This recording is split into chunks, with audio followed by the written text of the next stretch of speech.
Olá, queridos acadêmicos. Vamos começar o nosso assunto hoje falando com você sobre planejamento e avaliação. Antes de qualquer aspecto introdutório, vamos estar fazendo uma reflexão sobre o que está acontecendo com essa avaliação e com esse planejamento dos nossos sistemas de ensino. Como é do conhecimento de vocês, nosso país recentemente tem passado por um esforço muito grande para construir a BNCC, que é a base curricular que nós temos para o nosso país.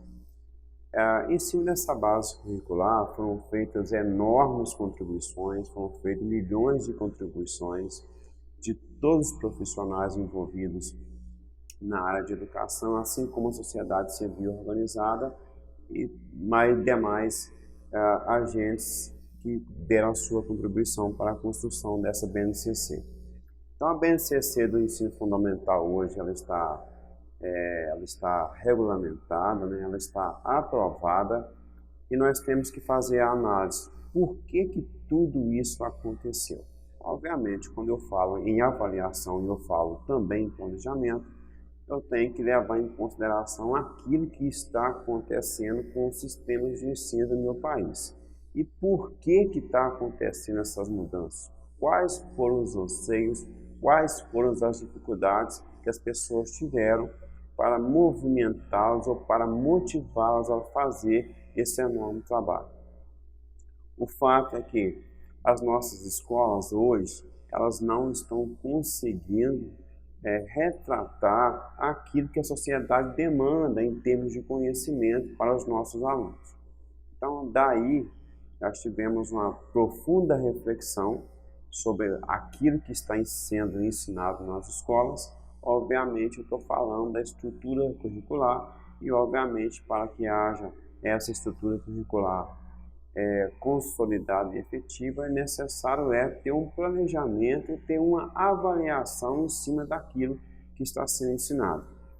E, nesse contexto, essa BNCC ela trouxe enormes contribuições que foram dadas, como já foi falado para vocês, por vários agentes educacionais. E de base dessas novas diretrizes curriculares que nós temos, é que nós temos que estar fazendo todas as nossas avaliações, todos os nossos procedimentos, todos os nossos atos educacionais. Mas aí é necessário entender qual é a situação que o nosso país está vivendo nessa situação. Hoje nós temos o ensino fundamental dos anos iniciais, onde nós temos boas práticas sendo oferecidas pelas nossas crianças de maneira geral. Nós temos a segunda etapa ou a segunda fase do ensino fundamental, que são os anos finais. Aí nós já começamos a ter graves problemas no que se refere à efetiva aprendizagem dos alunos. Quando chegamos no nosso ensino médio, aí a situação já fica ainda pior, porque os nossos jovens eles não estão conseguindo enxergar um sentido naquilo que tem sido ensinado nas nossas escolas.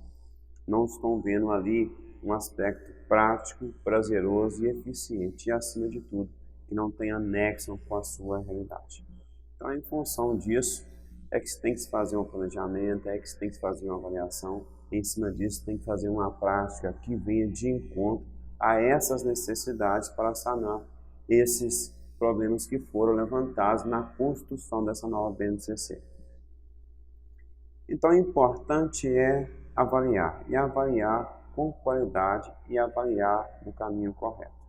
Então, quando se diz, a avaliação se faz presente em todos os domínios da atividade humana, ou julgar, ou comparar, isto é, o avaliar faz parte do nosso cotidiano, seja através das reflexões informais que orientam as frequentes opções do dia a dia ou formalmente através da reflexão organizada e sistemática que define a tomada de decisões. Então, Dolben colocou isso muito bem em 2005.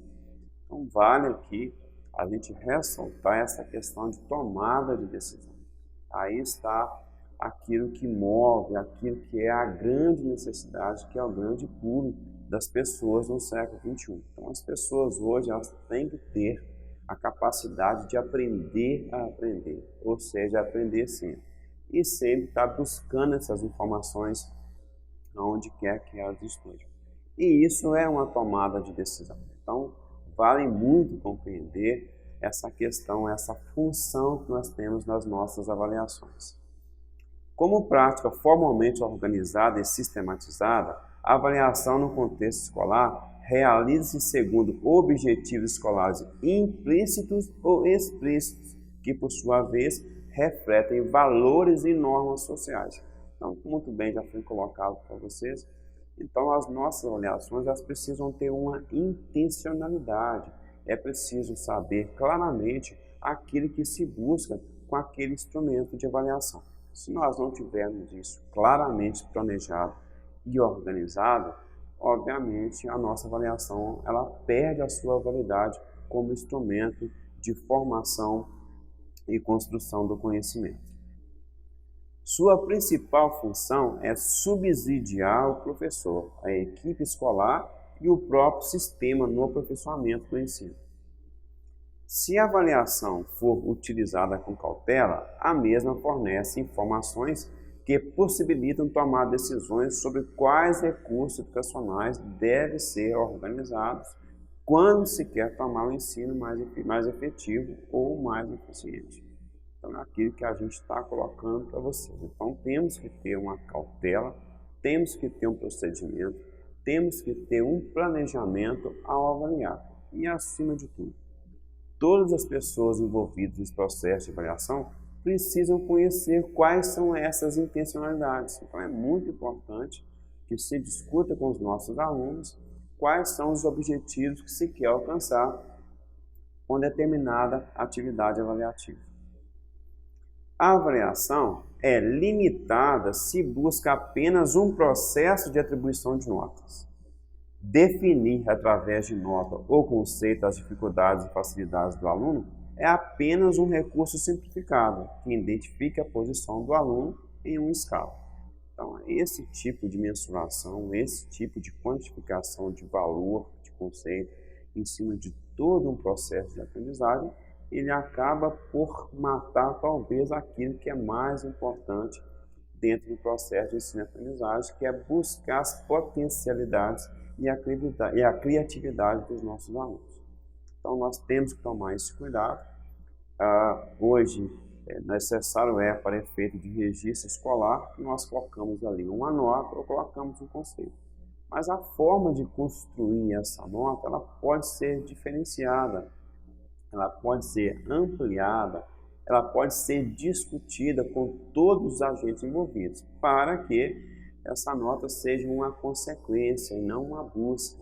É aquela famosa expressão, o aluno estuda muito para fazer a prova, passa assim algum tempo e já não consegue compreender nada daquilo que foi cobrado na prova ou que o mesmo estudou para fazer a mesma. Então é preciso dar sentido, como foi falado para vocês, é preciso que se haja uma intenção, que se haja um processo, que se haja uma análise e, acima de tudo, que se faça uma reflexão acima daquilo que está sendo ensinado.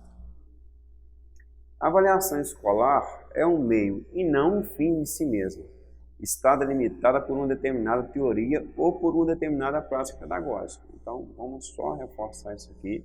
Eu não posso achar que existe só um caminho para todos os alunos.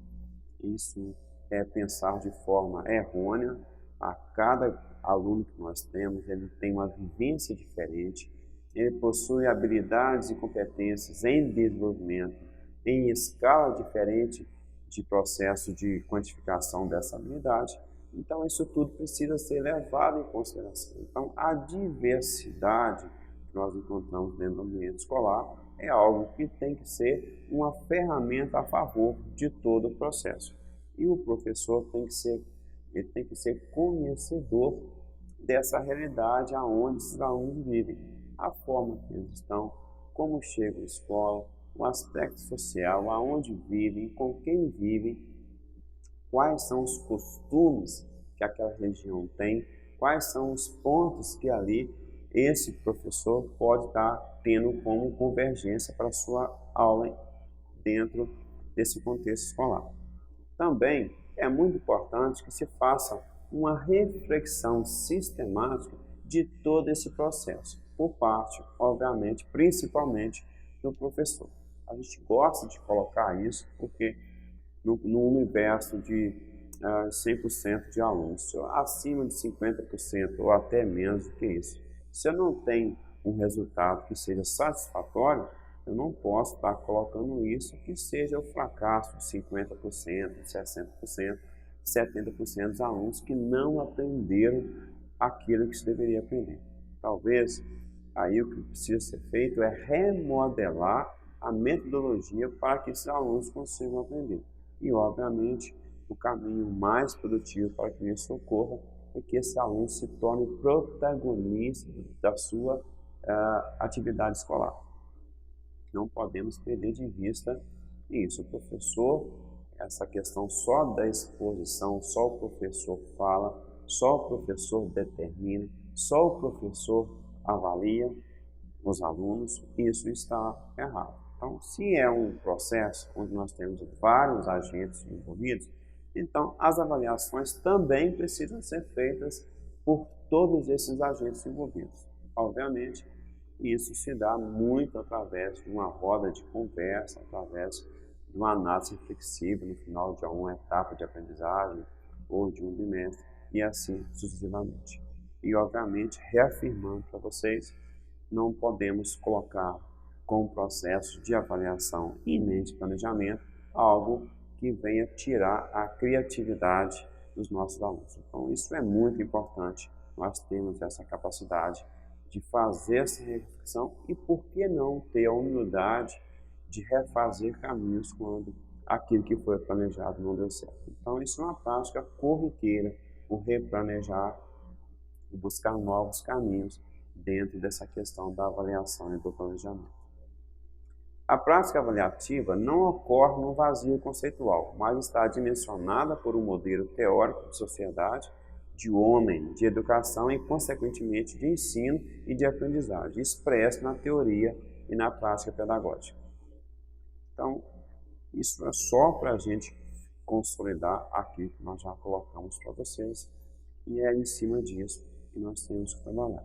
E é exatamente em cima disso que esse país, tanto no sistema federal, quanto estadual, quanto municipal, nós temos que buscar. Porque o que está sendo colocado hoje em termos de avaliação, tanto avaliações internas do nosso país, quanto avaliações internacionais, mostra, por exemplo, que o fim do ensino médio, os nossos alunos, eles têm muito pouco conhecimento consolidado em matemática e muito pouco conhecimento consolidado em português. Nessas duas matérias, onde nós temos, desde os anos iniciais, as maiores cargas horárias que são colocadas em cima desses nossos alunos. Então, tem algo errado. E a BNCC, como já foi dito para vocês, ela vem na busca de tentar dar uma resposta, de tentar mudar o caminho em cima disso que está sendo apresentado até hoje nos nossos centros educativos. E é importante colocar também que quando se tira a espontaneidade dentro do processo educativo, obviamente você está perdendo junto com isso os processos de criatividade, os processos de interação, os processos de convivência harmoniosa.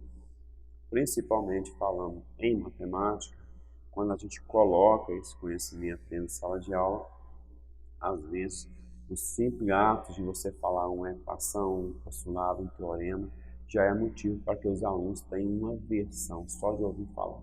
Então, por que tem essa aversão? Obviamente é por não ter compreensão do processo. Talvez houve ali uma forma decorada ou mecanizada de passar por uma modelagem matemática, e isso tirou do aluno essa questão da acessibilidade, essa questão da afinidade por uma matéria que é tão importante dentro da escola e fora dela também. Ficamos aqui com a nossa primeira aula. Um forte abraço a todos vocês.